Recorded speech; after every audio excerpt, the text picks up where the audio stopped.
And welcome everybody. My name is Ron. I'll be the one teaching the class tonight. So see if we can adjust that just a little bit. That seems all right. You guys will learn so much, I promise you, over the next hour. And I run a pretty tight ship. We should keep this right at about an hour.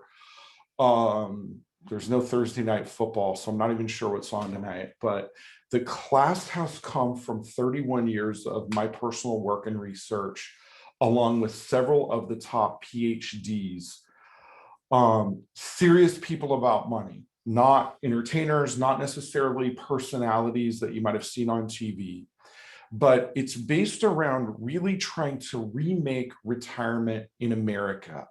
And by the way, my assistant is just left for vacation tonight, so she is not here. So I will be the one when we're all done. I'm not even going to attempt to look at any of the chats or any questions until this is all over. But at the end, I don't have anywhere else to be, so we'll answer your questions. But this is strictly educational, so nothing weird is going to happen tonight. But you guys are going to learn a ton about the science and math behind having a successful retirement and not worrying or running out of money once you claim financial independence. So let's see if this is working. Come on, work for me. Yes, it works. And so as we go through this presentation, what I'm going to work on showing you guys is what you have to do to have a successful retirement and the 5 steps to do it. So not 47, not 22, 5. So when the class is over, as you'll see in a moment when I get to the kind of disclaimer slide, when the class is over, this class, as this slide says, is generic information. And it's based on tax laws it stands right now, which is constantly changing. And it's based on, again, math and science for general situations, but that doesn't help you out necessarily in your situation. So we'll let the cat out of the bag right now when this is all over. If you guys want to sit down and have a chat and get some of the reports that I show you in this class, there's your code. There's your website to go to. It'll take you right to what you need to do to get a report for your own situation. So let's get started. I have been quoted in Fortune, Forbes, kind of all over the place. If you're locals, I'm fairly regular on KUSI, once a year on NBC, ABC, Forbes, Fortune, Wall Street Journal have all called me for financial advice. And my path to kind of becoming, I guess, for lack of a better phrase, I try really hard to be the single smartest person that my clients know when it comes to money, and I work at it. And you'll see over the course of the night why that's such a big deal and why it's so important to me. And it really started with my grandparents. Now, my grandma there, that's her hairdo. That photo is circa 1980, early something in the 80s. That's me. That's Grandpa. He had his World War II crew cut until the day that man died. And my grandma had her beehive hairdo, and they had a great life. They traveled, and Grandpa ran successful businesses. But as you'll see, there was a couple things that he neglected to take care of that really caused us some trouble later in life. And I'll go into those as we kind of go through the class, and more importantly, how to avoid those in your own situation. Now, you guys might remember this day from this photo from last year. Last year, we had one of the worst market meltdowns. It didn't last very long. But that photo is almost as iconic as the photo of the guy with his hands behind his head from the 2008 market crash. But here's that frustrated trader watching the market and just tank March of last year. And one of the things that we're going to talk about is how to avoid that feeling in your own retirement, like, oh my God, we are in trouble here. What we want for each of you, and again, I said it right up front, so if you just jumped on, my goal is to remake the way people handle their money and the way people retire in this country and replace uncertainty with certainty. To replace worry about what the market's doing and that frustration that you can see on that man's face with certainty and relaxation. Now, in the old days, this was the traditional retirement income model in our country up until recently.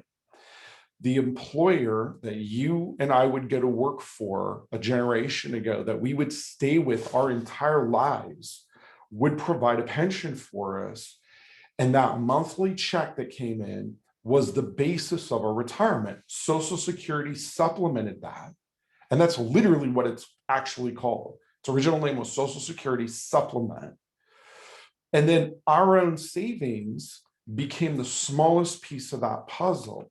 Well, that's gotten flipped completely upside down in less than one generation, where now pensions in the private sector are available at less than 4% of the employers. Social Security is kind of the backbone of the monthly checks that we received, unless you're an educator or a firefighter or a federal or state employee. And then our own savings is really what makes up the bulk of this. So the risk got transferred from employer to each of us in less than one generation. And so when people try to retire with an asset base, that's really something that never has been done before in modern history. So here's an example from a commercial from a few years ago about what's your number, and everybody's walking around with their number that they need, their asset number to retire. Then you've got Dave Ramsey, who's very popular. Personally, not a huge fan, but he's telling everybody the key to financial security is just being completely debt free. And then you've got people like Jim Cramer, who runs a great entertaining show, but it's strictly focused on, look, if you can just get the right stock and hit and get the gains, you're going to be fine.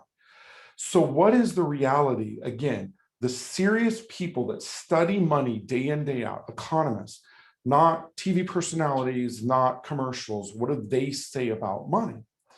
Well, the headlines, like you see here, are that the majority of America is worried about running out of money. People kind of agree that having your money in the market at retirement can be very dangerous. People are worried about running out of money, and the math supports that. We're going to show you how to avoid all of that. Now, as we plan and study for retirement, there's really four main risks that you have to pay attention to.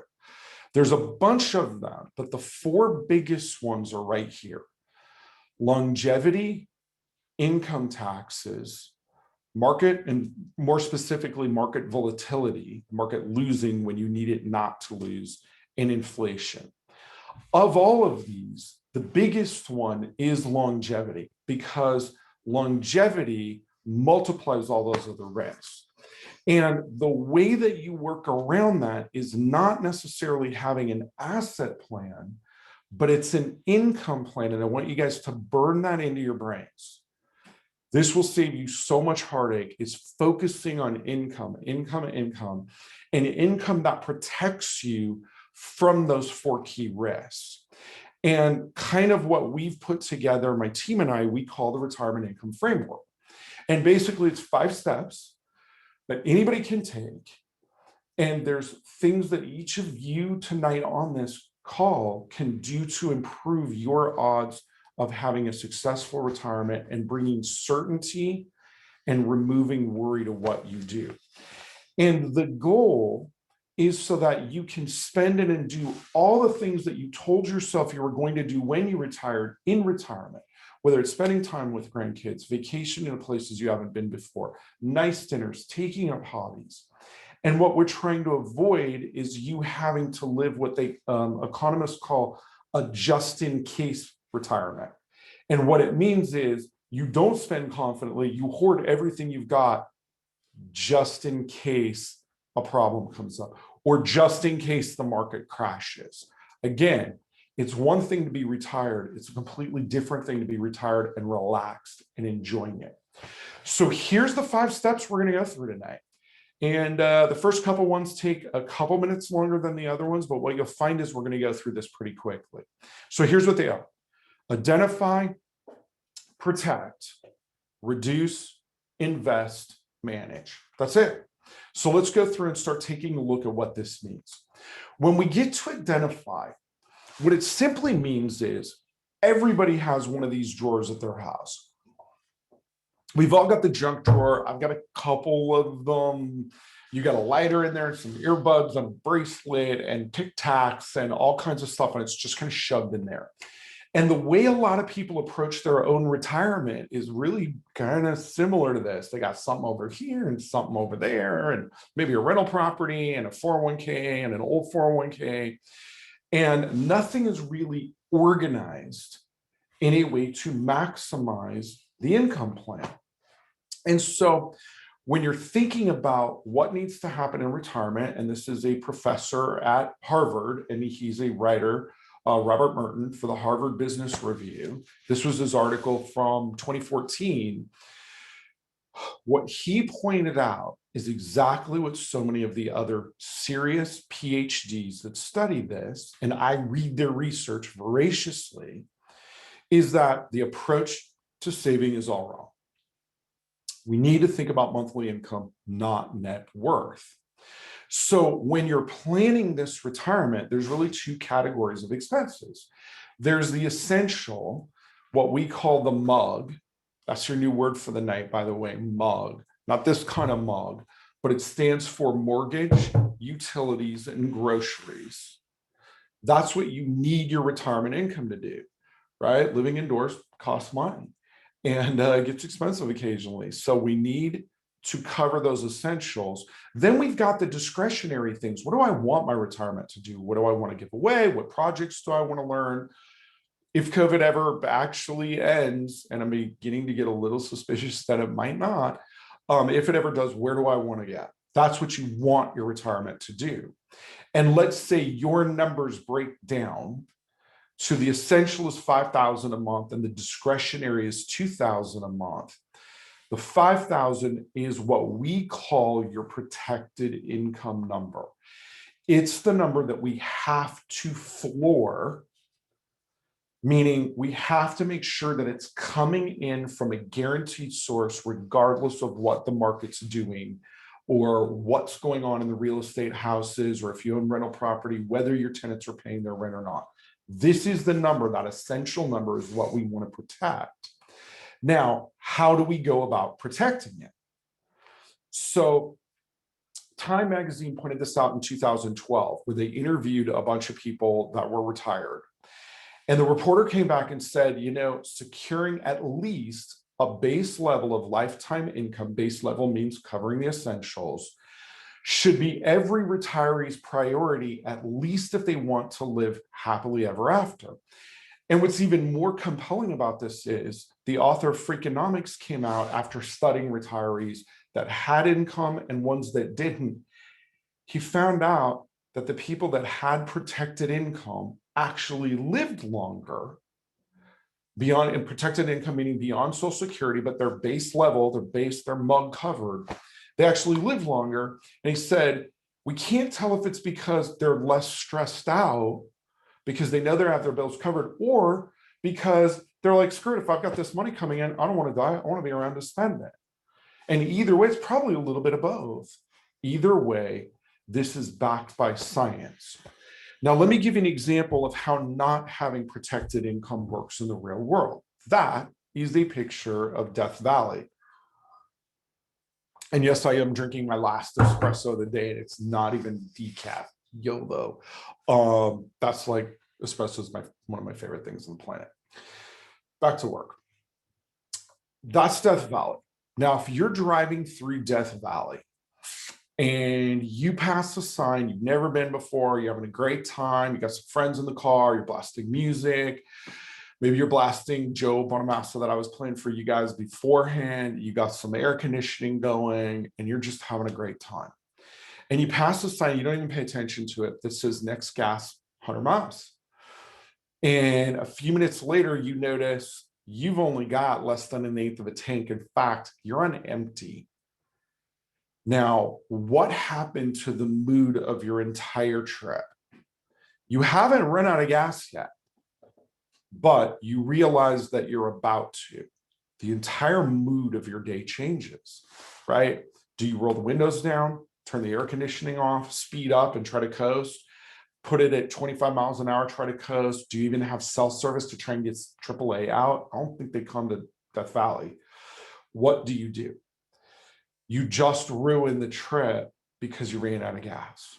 With retirement, you see, if you're not set up to protect this income, what happens is it's not the day you run out of money that's the real problem. The problem comes the day you realize you are going to run out of money. So we want to protect against that at all costs. And the reason, by the way, that Social Security gets into trouble these days is because when they designed it almost 100 years ago, people weren't living as long as they are now. So the most recent statistic is that if you're in a couple, and it's actually even more updated than what's on my slide. It just came out last week and we haven't even had a chance to update this.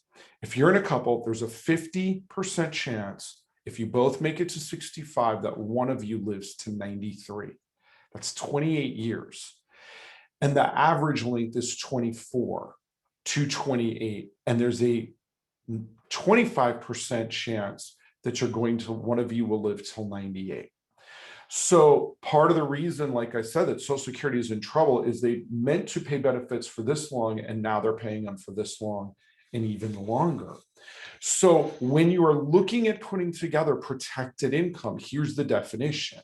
Number one, it's got to be guaranteed for your life, your entire life, whether it's long or short. We need it backed by somebody more secure than you, a government, a solid financial institution. Because inflation is a big factor over time, we need it to increase, because what you need at 65 or 60 when you retire, or 55 if you retire early, what you needed then is not what you're going to need at 70 or 75 or 80. That's going to increase, not just because of additional medical bills, but because everything increases. And you also want some other factors built in, like, hey, if I delay it, it's going to increase on its own and pay me a higher amount. Now, they're really putting aside like having rental income from a property or something like that, because even those tenants may not pay. There's only really 3 sources of truly protected income. The first is a pension if you have one. That's great if you've got it. Bless your heart. Most of us these days don't. Remember, that whole model got flipped upside down. But if you do, awesome. The second one that the rest of us have is Social Security.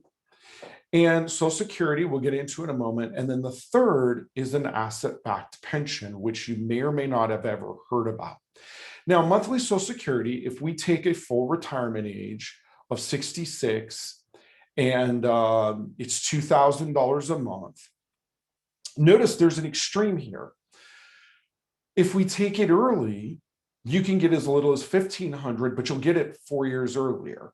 Or you can delay it and get a much bigger income based on what happens there. In fact, you know what? Let me just shut this down because I can't even see it there. There we go. 2,600 in this example. So the important thing to focus on is the most popular strategy right now for Social Security is 1,500. We call that the coffee house strategy. And the reason for that is that's what, if you go into a coffee shop at 6 o'clock in the morning, and I'm not talking like a Starbucks, I'm talking more like a Denny's or something like that. I love Denny's, by the way. But you've got the old retired guys sitting around and they're all like, man, you want to take that Social Security as soon as you can.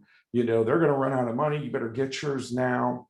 But what they don't realize is you get an 8% decrease every year for the rest of your life, early that you take it, but you also get an 8% increase every year for the rest of your life.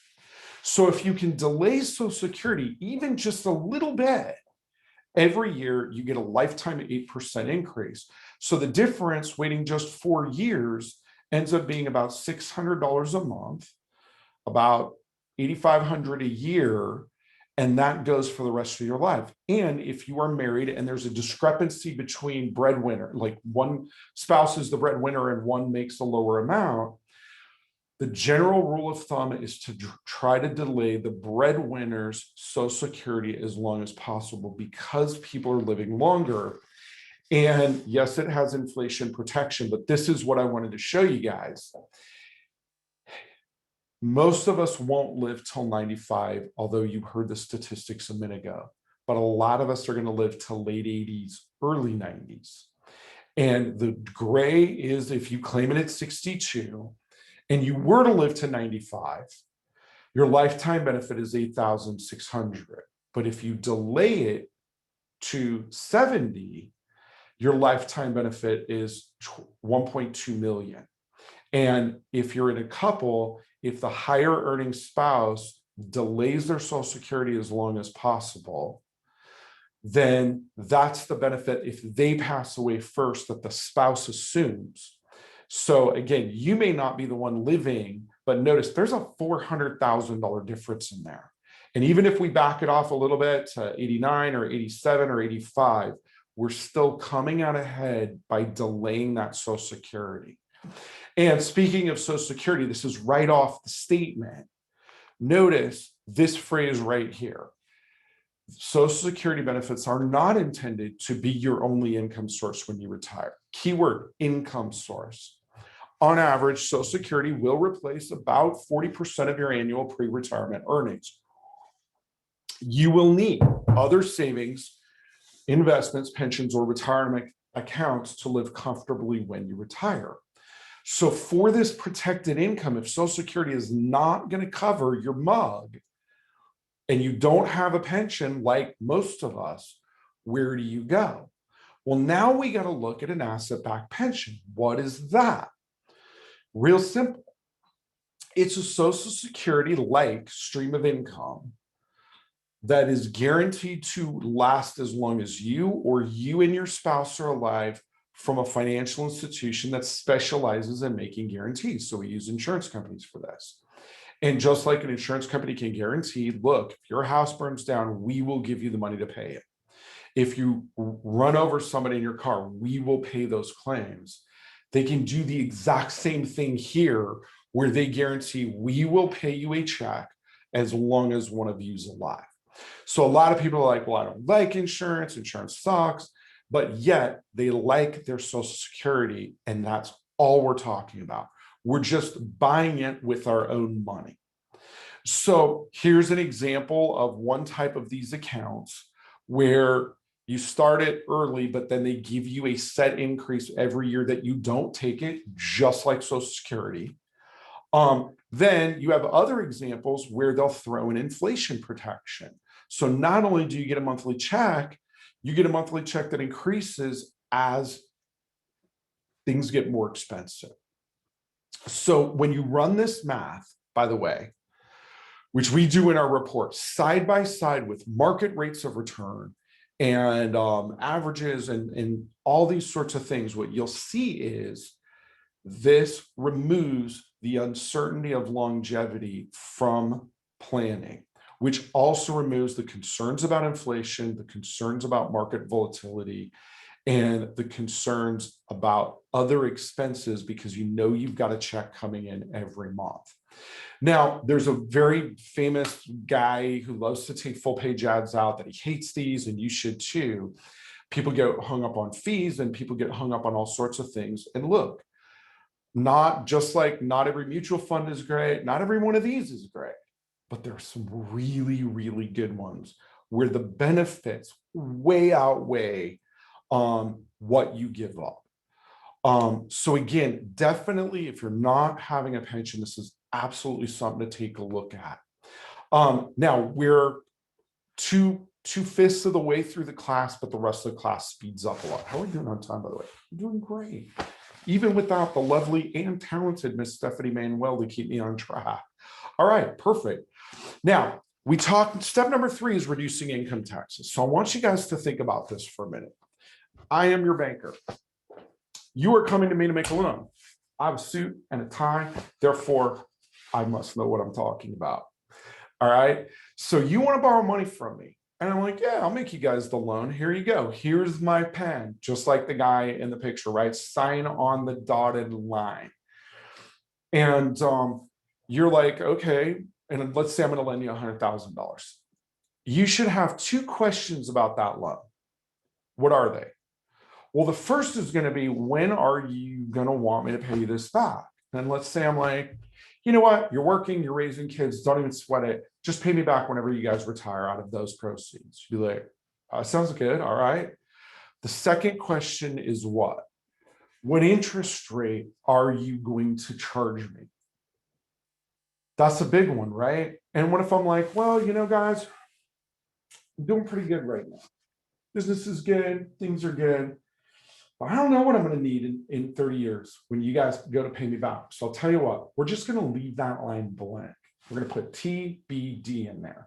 But you're signing this contract, and whatever that rate is, when you start paying me back, you're agreeing that you will pay that rate, even if it's a ridiculous amount, like 70 or 80 or 90% interest. Are you signing that contract and taking that money from me? Heck no, right? No way. However, every time that you make a contribution to a regular traditional IRA, a SEP plan, a 403B plan, a 401k, any one of those things, that's exactly what you're doing. Because you can't tell me and I can't tell you what your tax rate is at retirement. We don't know. But I'll tell you something very interesting to think about. When taxes started in 1913, you were taxed 1% on your first $20,000 of income. And then it stair-stepped up until you made $500,000, and they taxed you 7% on that. Now, that's not inflation adjusted. Those are raw numbers from 1913. Today, 2021, you were taxed 10% as a married couple on the first $19,750 of taxable income. It's actually lower than it was 100 years ago. The threshold and the amount is 10 times that. And the top tax bracket they're going to set this year at $400,000. So again, 20% lower than it was 100 years ago. And they're not happy with 7. They want 39% on any money you make above that. Now, we don't know what taxes are going to be in retirement. Like I've said it like 3 times now, right? What we do know is the country is almost $30 trillion in debt. So somebody's going to have to pay those taxes back. The reason that we bring this up is, well, I don't think we wanted to do that. Let's make sure I didn't miss anything. Yes, those are your top tax brackets. And if you look right in here, you'll notice, well, heck, if you look from here to here, you'll notice that for over 50 years, the top rate was above 60%. Think about that, 50-year time period. Now, your family may not have been in that top tax rate, but remember, if they're in the top tax rate, everybody else moves into a higher bracket as well. So the reason that I bring that up, there's your average, is because not only in retirement do you have to pay those taxes. Like right now, if they go crazy with taxes, we can be like, forget it, I'm not going to work. I'll take the year off. I'll move to Puerto Rico. Like, screw you guys, I'm taking my ball and I'm going home. But in retirement, when required minimum distributions begin to kick in, and they keep changing that age, you not only have to take those distributions, but you've lost what most likely are your top 3 exemptions that you're getting now. So again, most people have never run the math on this, but I will say this. The average American, because I've run this math hundreds and hundreds and hundreds and hundreds of times, the average American pays more in tax on their 401k than they ever contributed in the first place. So remember, you're not deferring, you're not saving, you're merely postponing. So what do you do about it? Well, there's some tax-free options over here on the right. Let's go through them. 529s are on that list, but they're only for college, so those don't count. HSAs are on that list. Those are amazing, but you can't put that much into them, and you have to use them for medical. Roth IRA is a killer benefit if you make below the contributions limits. However, you are limited on what you can contribute to them. And yes, if you make more than this threshold, you can do a backdoor Roth. But and why they put that in there when it's kind of easy to do a backdoor Roth, I really don't know. But anyway, it's there. The one that a lot of people don't know about is cash value life insurance if it's set up correctly. Now, again, this is a strategy seminar, so we're not going to get into specifics on it other than to say, along with asset-backed pensions and reverse mortgages, this is those are the top three misunderstood and misapplied financial vehicles. And I'll give you one idea, just one throwaway, to let you know that maybe they're not telling you everything that the truth, the whole truth, and nothing but the truth about these types of accounts if they're set up properly.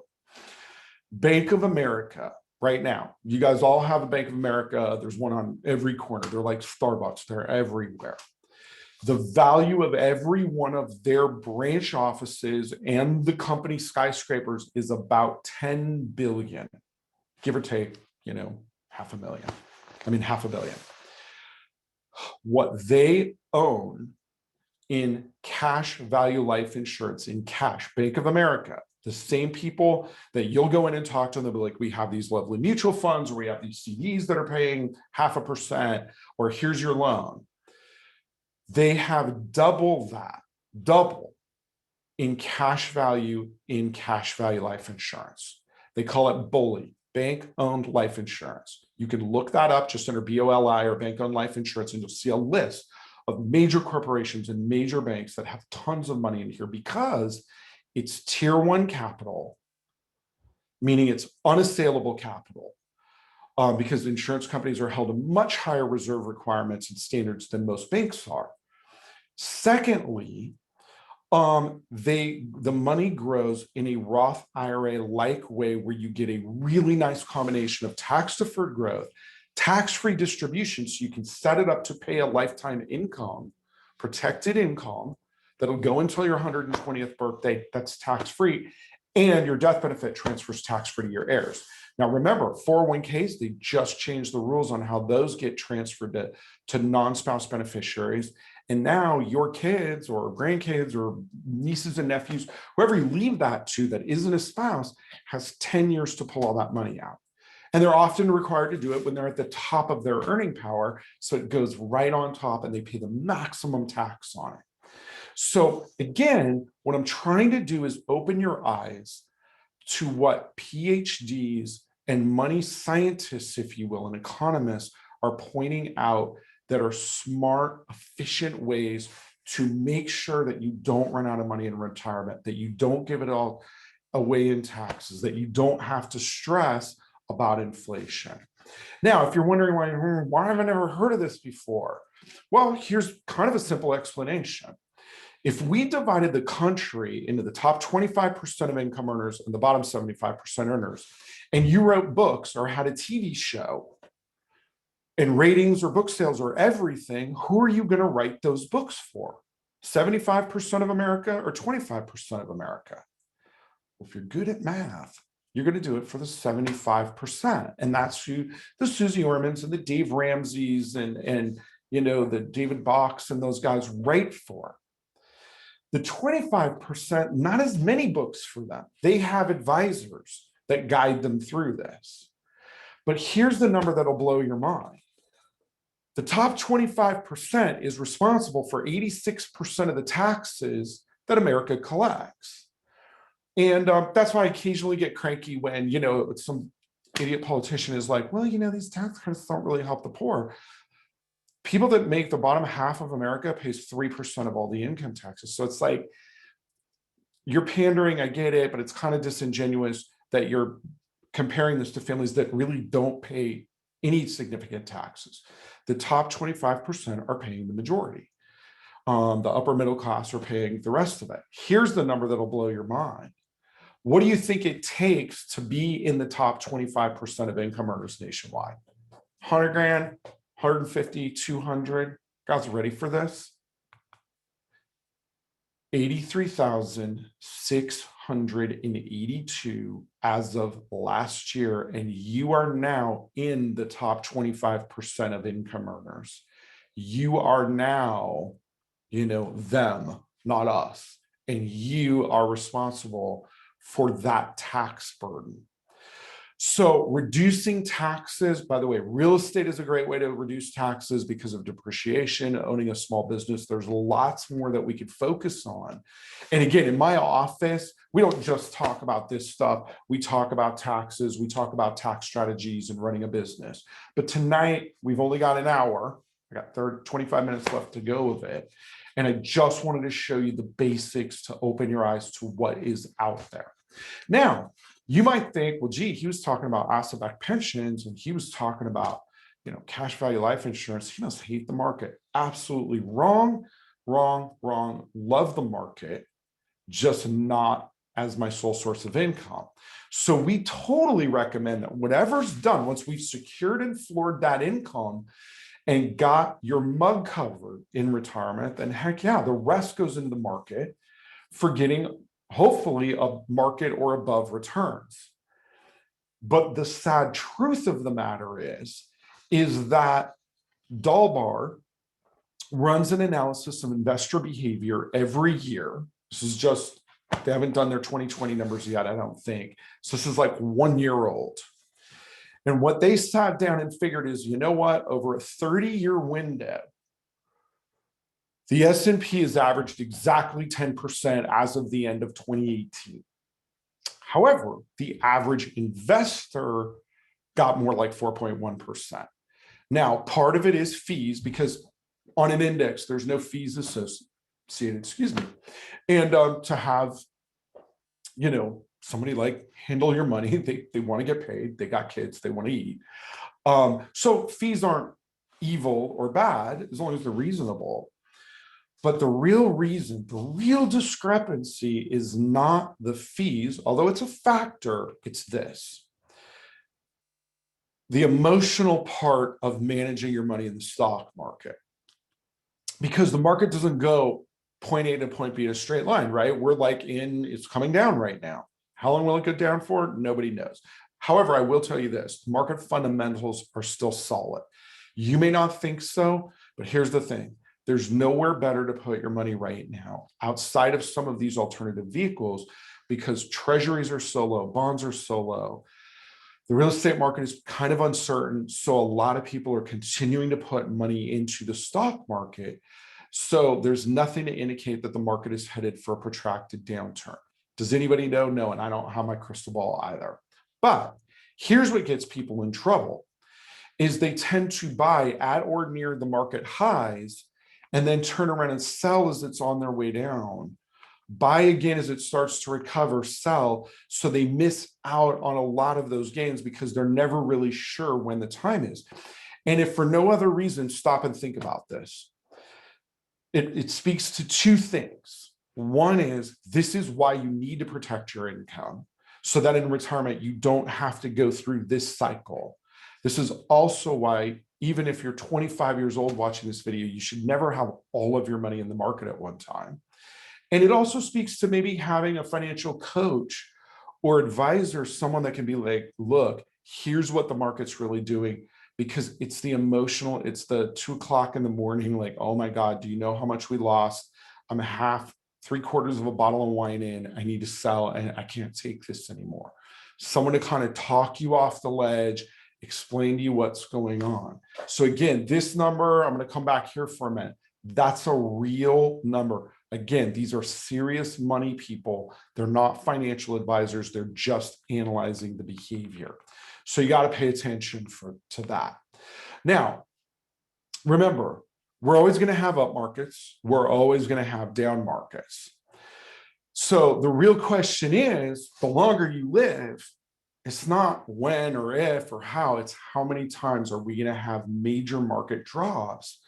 And are you going to let that impact your lifestyle?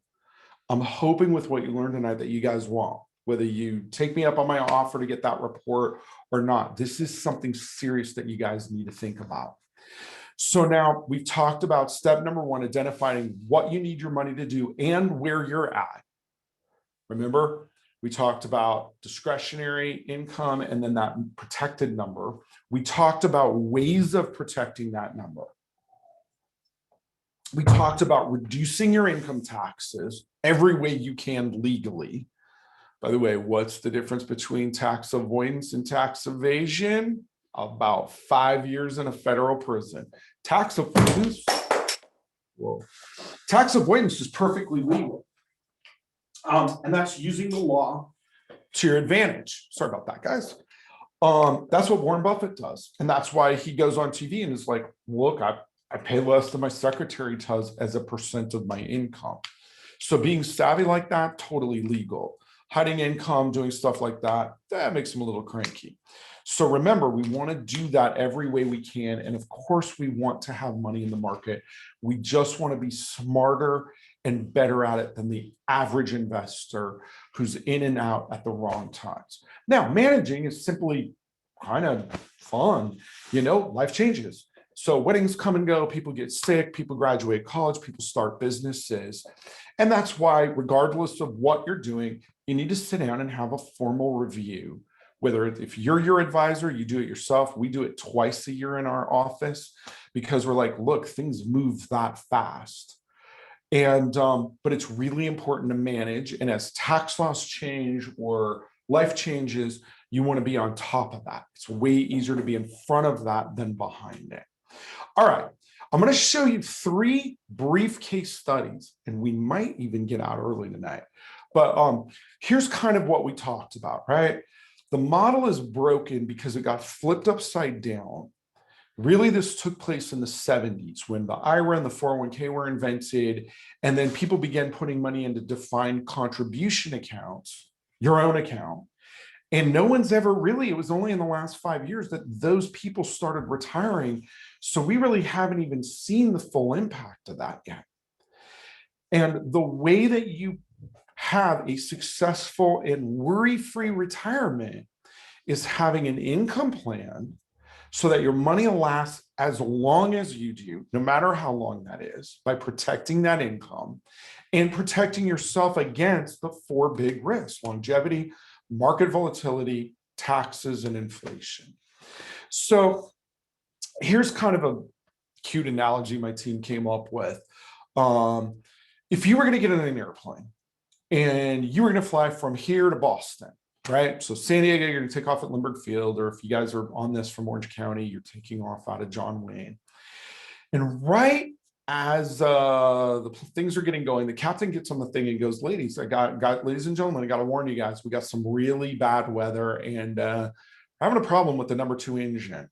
So we got about 45% chance of making it. Relax, have a cocktail, watch a movie, have a great time. Well, didn't want to do that. Would you stay on that flight?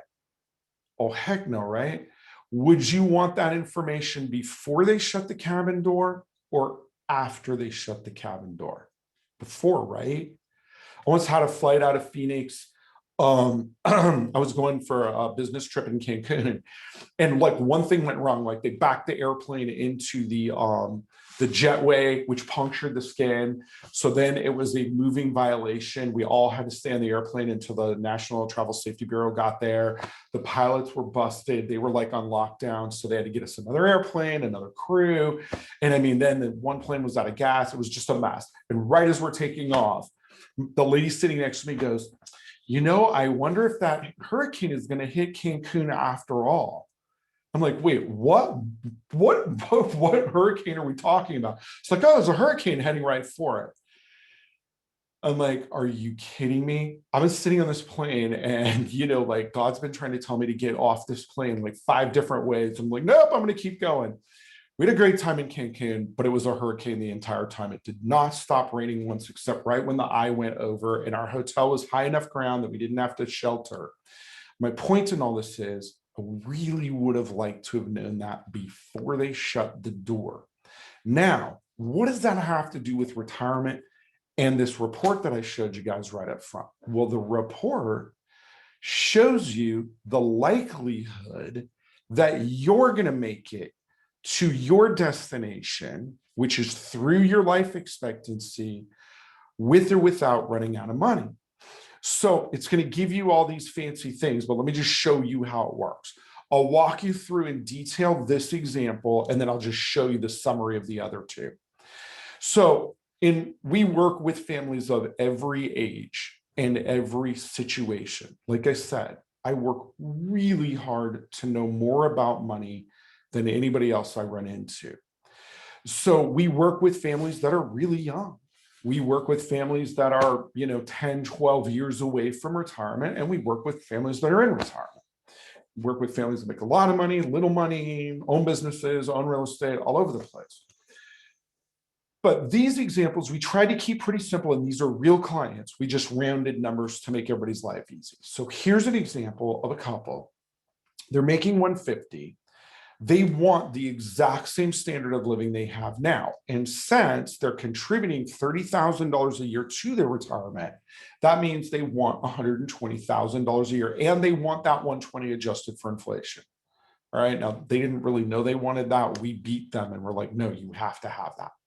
And they have about $1 million, give or take, right? So now when we go through and looked at what they were doing, the only guaranteed source of income was Social Security.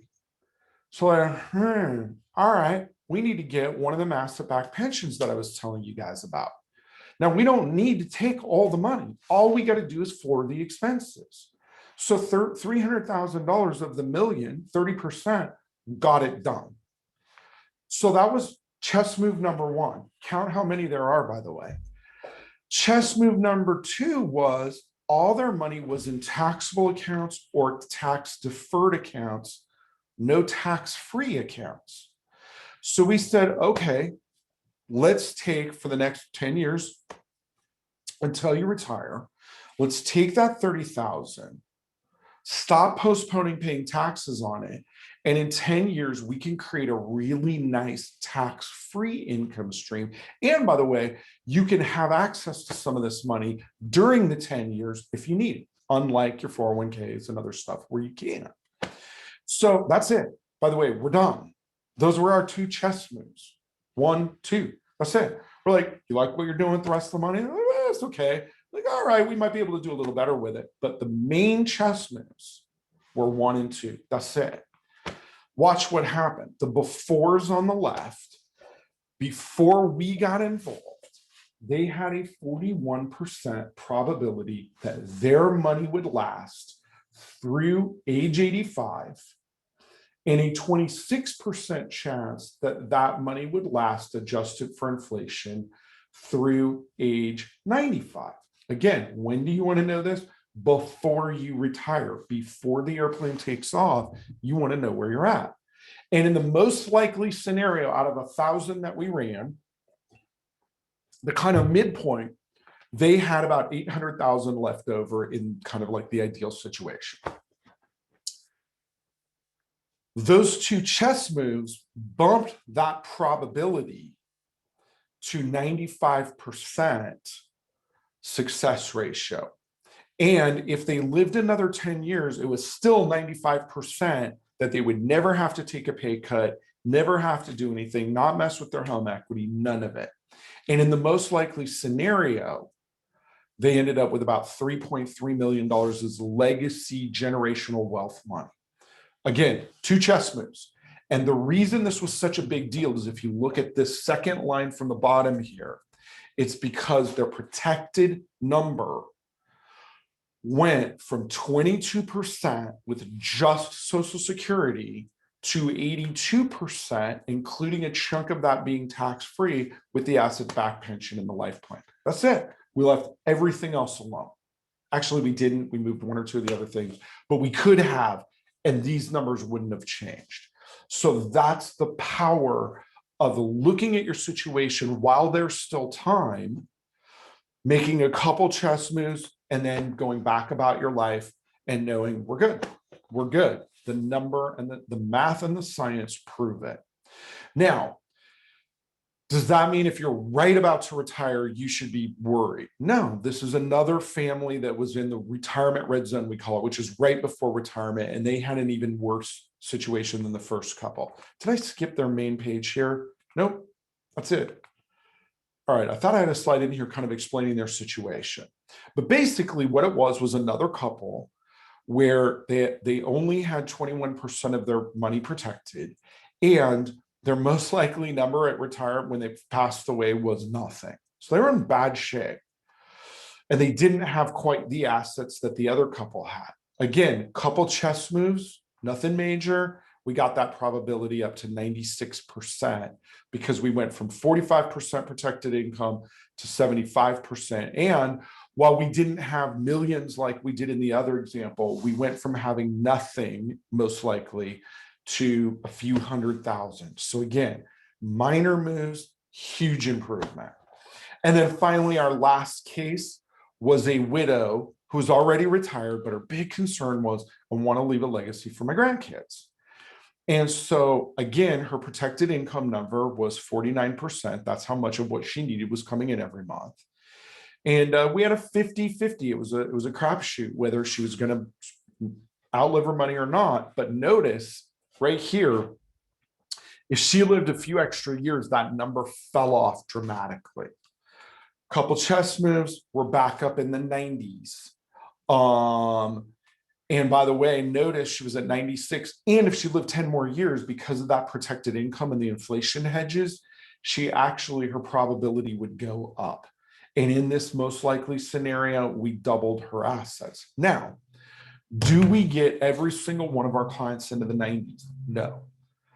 But if we can move them from 50 to 75 or 40 to 65, and if we can raise this number right here, we're still making progress in the right direction. And then we can begin to talk about maybe postponing retirement just a little bit, doing a little bit of like a hybrid retirement where they leave their main job, but maybe do a little bit of work so they're not totally surviving on all that money. The point is, whatever your situation is, if your number isn't already in the 90s, we can work to get it closer by raising the amount of money that's protected. So that's kind of how this works. And I did it again. So you guys want one of these. Now, let me tell you the process. Go to shortfallanalysis.com, use my last name as the code. It's more, even though I'm fully licensed to charge financial planning fees for this and charge for this report, it's so much more of a pain in the ass than it's worth. So we just don't charge for it. You're not going to get a bill. I'm not even going to tell you like if we did charge what it would be worth. But since we know the majority of America is not optimized in retirement, the reason that I'm willing to do this is I know at some point now or in the future, you're going to likely need our help. Plus, we got a big tax office here. We do taxes. We're booked for this season, but for next year, we can chat about that. We do a really good job because we do like meetings with our clients not in tax season to save them money for tax season. Remember, that was that third point. We live it. But anyway, so there's no obligation. It's not going to get weird. If we can add value to what you're doing, we're going to tell you. And if you're totally optimized, we're going to high five you and get you out of here and tell you to send your friends over because likely they're not. So don't be shy about taking advantage of that. Now, the kids in marketing, all right, we're like, and we have a bonus, a retirement lifestyle worksheet. We're going to give you a form to fill out what you're going to spend. And they got all excited. And I'm like, that's the stupidest thing I've ever seen. It's the lamest bonus. What I can tell you is after using it with clients for a few years, my clients kind of love it because it helps them really get clear on what they're going to be spending in retirement versus right now. And it helps them calculate that protected income number. So even though I personally was not a believer in the beginning, I've come to appreciate it. And I think you guys will too. So get your free bonus while it's there. Okay, you guys, we're going to run out. Totally kidding. We're not. I do get busy though. And even just to set up the initial call, we're probably looking at 2 or 3 weeks out. But once we get you there, it'll totally be worth it. We're good at our jobs. All right, here's some questions we get routinely. What if I already work with an advisor? We're like, good for you. Like every successful athlete has a coach. Good for you for having someone. By the same token, if they haven't been bringing you these sorts of ideas, even if you chose not to act on them, my opinion is always, I want to show my clients what the serious money people, again, I'm not a PhD, I read their research and I study it fastidiously. There's your SAT word for the day. And I want to know what they say about taxes and retirement, and we've implemented their advice in our practice, not what the money court jesters like Dave Ramsey and Susie Urban, nothing against them, but they're there to entertain. We're here to get results. And so if you work with an advisor, awesome, good for you. However, if you were going to have life-altering surgery, would you get a second opinion before you undertook that? I'd like to think that most of us would be like, yeah, of course. It's the same here. A second opinion, and this is one of the few things that you can honestly say is as serious as a heart attack. Remember, because 78% of you on this class are going to bed at night at least once in a blue moon, stressed out about, will your money last? Are you overpaying your taxes? All those sorts of things. So again, don't be shy about coming in for a second opinion. That's what we'll give you. And if we can improve what they're doing, again, don't you want to know it now rather than once you're retired? And not that it's too late, but sooner is better. Again, I would have really liked to have known Cancun had a hurricane going on before, after the 1.5 day delay at the Phoenix airport. All right, will I be sold something on the appointment? Oh God, no, I'm terrible at that. I am a really good counselor and advisor though, and my team works really hard to back up with math any recommendations that we make. So we're like, yeah, do it, dope, but here's your checklist of what I would do as if I was in your shoes, and let me give you pros and cons of every one of these options and why it is superior to what you're doing right now. Then it's up to you to take action. And lastly, how much in savings do I need to have? Like, I literally work with everyone.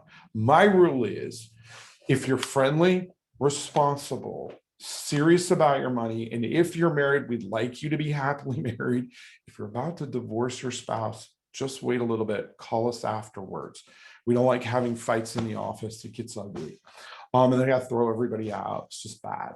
So you don't need to have a number. Our job is to work with you. So don't be shy, like, oh, I don't have enough, or I need to wait. No, take advantage of it. And in some cases, we'll put the report together and be like, look, you got to clean up some of this debt, or you got to refinance this house. Like, call us when that's done, and then we can take the next step. But at least you'll know what the next step is, which in and of itself should give you a peace of mind, because I think it was Einstein, but it might not have been. Somebody very smart, and as smart as Einstein, and it may have been him, once said, a problem well-defined is a problem half solved. And I absolutely found that to be true in my life. So don't be shy about this. We got tons of cool videos and stuff that you guys will get also as part of this, but go to Shortfall Analysis, use the code Carruthers. Now, one last thing before we wrap up. Remember I told you right at the beginning about my grandpa? My grandpa was like my hero. He bootlegged whiskey to Tulsa, Oklahoma from Arkansas. He had gunfights with Al Capone's gang. He had millions of dollars come through his hands. What he didn't have was, and he was a Navy guy, so the whole phrase, spending like a drunken sailor on shore leave, that was my grandpa. So what he didn't have was discipline and good advice. So again, even though he was of that generation that should have had pensions, he was always on his own as a business guy.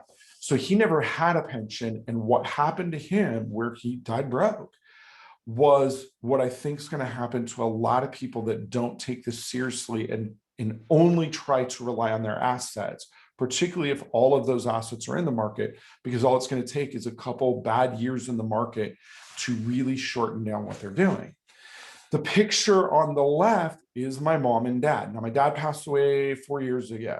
Mom's still alive. She's very excited. She got her COVID shots, both of them, but she's still scared to go out of the house. It's like, Mom, get your vaccine. Come on. My dad never made what my grandfather did. By the way, my dad was a very hard worker. He was a Teamster, worked for a union, got a little bit of a pension. But what he did was protect his retirement income so that no matter what happened to him, mom is set. Now, she's not rich, but she is comfortable for the rest of her life. And that's what we want for every one of you. So really, like, seriously, take advantage of this. Don't be shy. I don't bite. I'm cool as hell. If you come to the office, we'll drink an espresso together.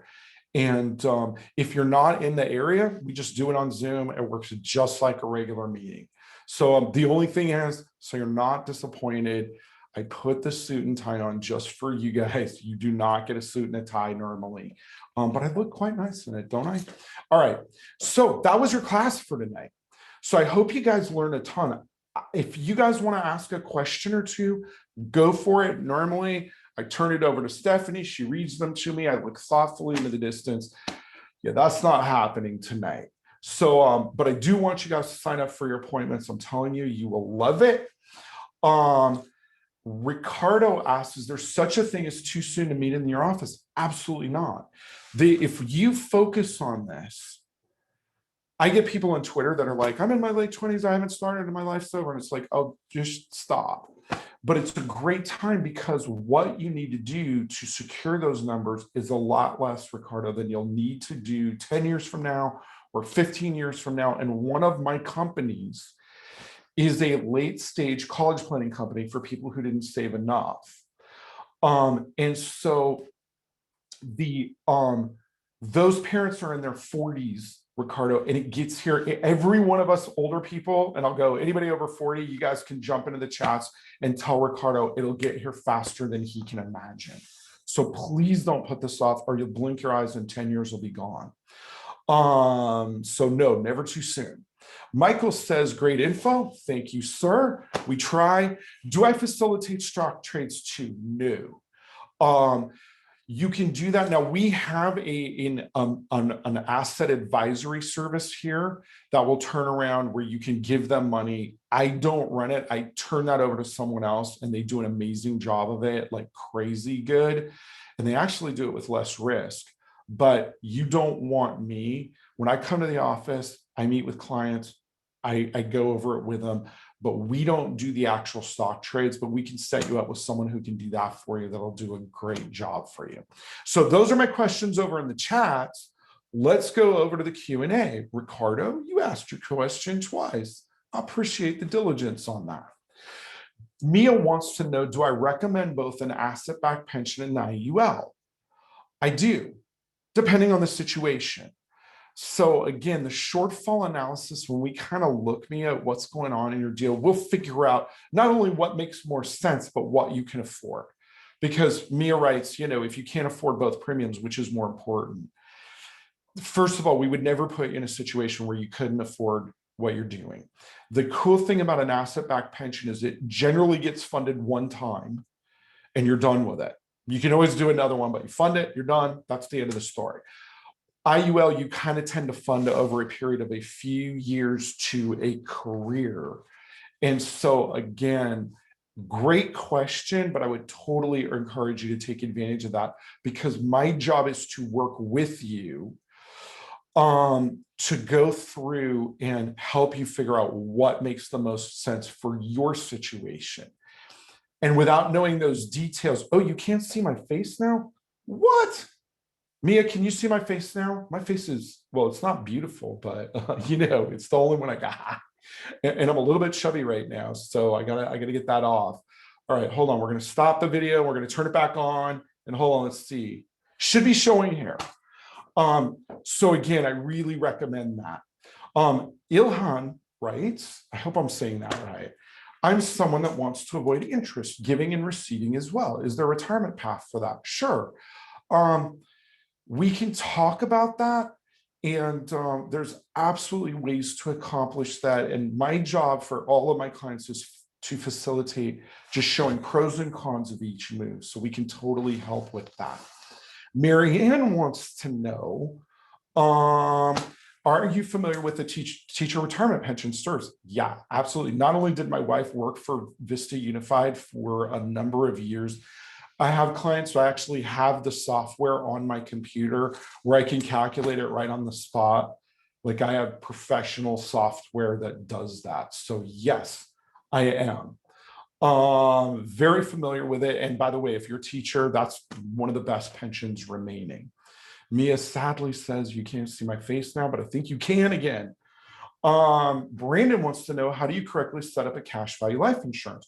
Well, if it's correctly for what our purposes are, which is as a Roth-like vehicle, there is an IRS formula that shows you the ratio that you have to have. So what we do is choose an amount that you want to set aside, and the report will help us with that. Then we put the least amount of death benefit with it, so we get the most amount of tax-free growth and collateral opportunities and tax-free distributions and all of that. So again, there is an art to it. And by the way, most insurance people have no clue how that works. Even the insurance companies don't really understand the power of what their vehicles do if it's set up correctly.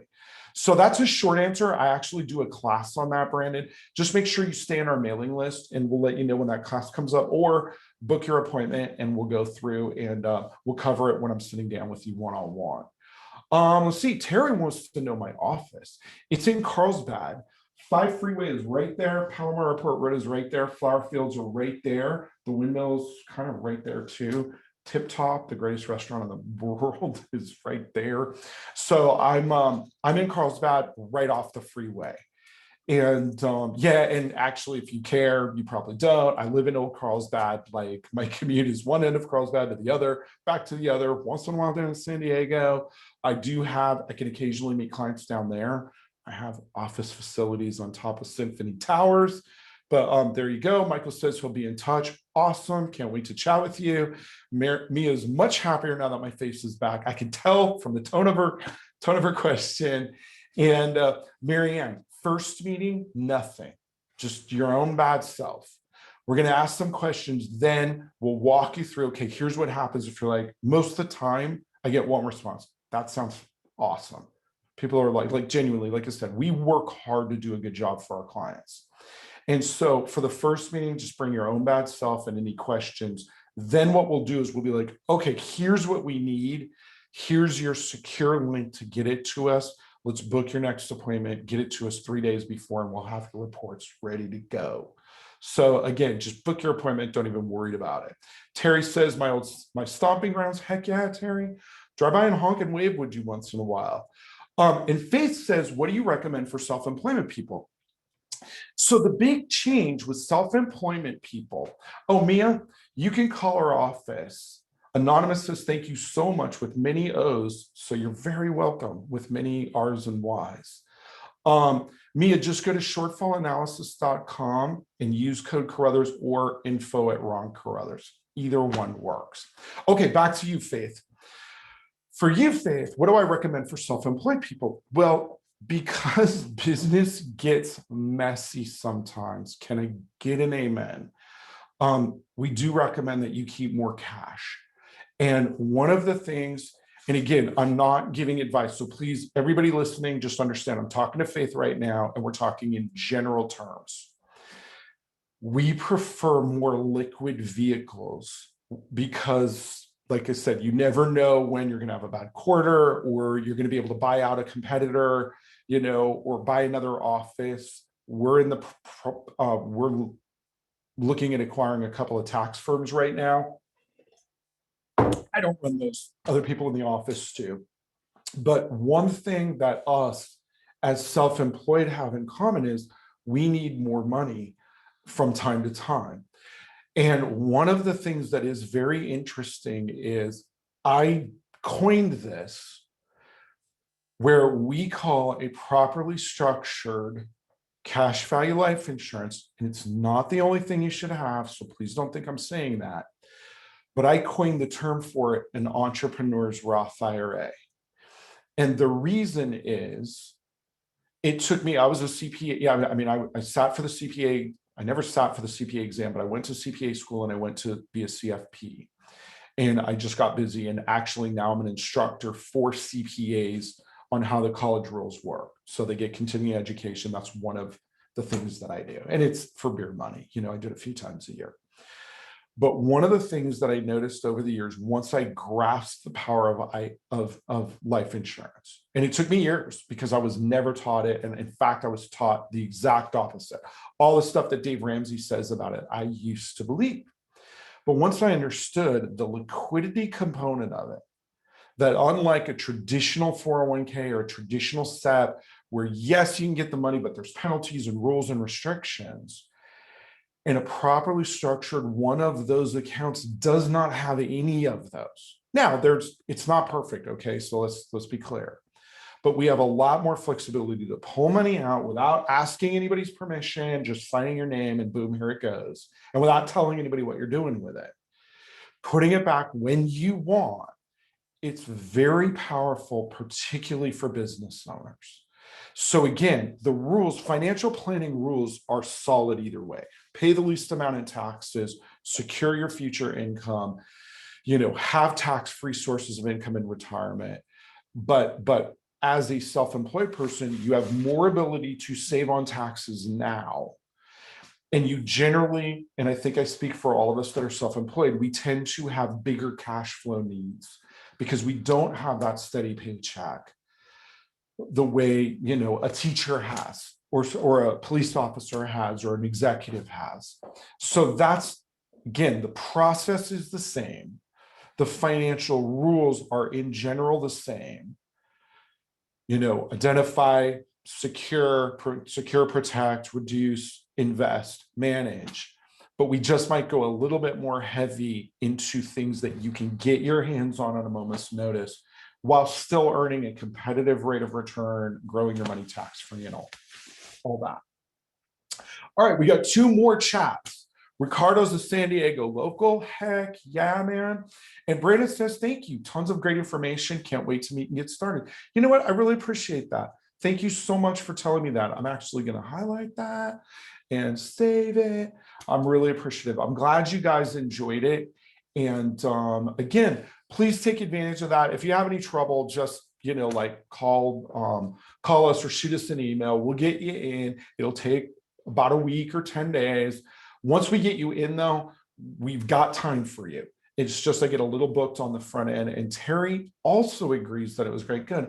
I'm so glad you guys enjoyed this. So we do other classes as well. So make sure you don't get off our mailing list because I do one just on cash value insurance and how it works. And again, it's not a pitch fest. It's a scientific analysis.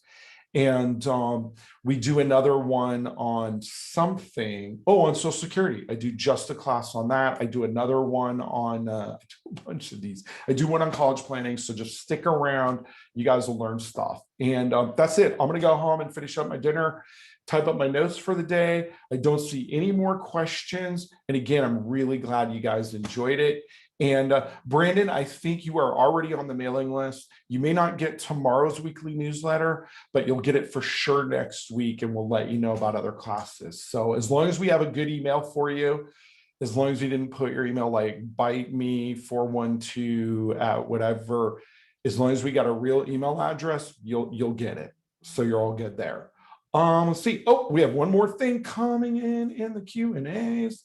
And Grayson says, thank you for presenting all of this. I'm a real estate business owner. I don't know if I guess I'm supposed to read this out. And I use all of your tax tips, tweets for my business, only 21, but already looking towards preparing for retirement. Hold on, Grayson, you get a fist bump, my man. It's so good that you're learning this at 21. I think any of us on here would be like, oh my God, we wish we knew a lot of this stuff at that age. And by the way, if you guys don't follow me on Twitter, it's at Ron Carruthers. That's my favorite venue to put stuff. I do kind of post stuff on LinkedIn as well, but Twitter's like my main venue where I post stuff and fight with randos and all kinds of stuff. And if you guys are in business, by the way, I will be posting an article to Twitter probably in the morning. I might not get to it tonight on the PPP that's coming up. So don't forget, your window to jump on that is still open, and it expires Tuesday at 5 o'clock in the afternoon Eastern, Tuesday the 9th. So look for that coming out. Again, if you guys aren't on Twitter, just enter Twitter and enter my name, Ron Carruthers. That's my handle, and you'll see a very handsome picture of me in a suit. It looks just like that. So we'll see you guys there, okay? Thank you so much for joining. I'm glad you guys learned stuff, and we will do it again very soon, and I'll look forward to seeing you guys. Have a good night, okay?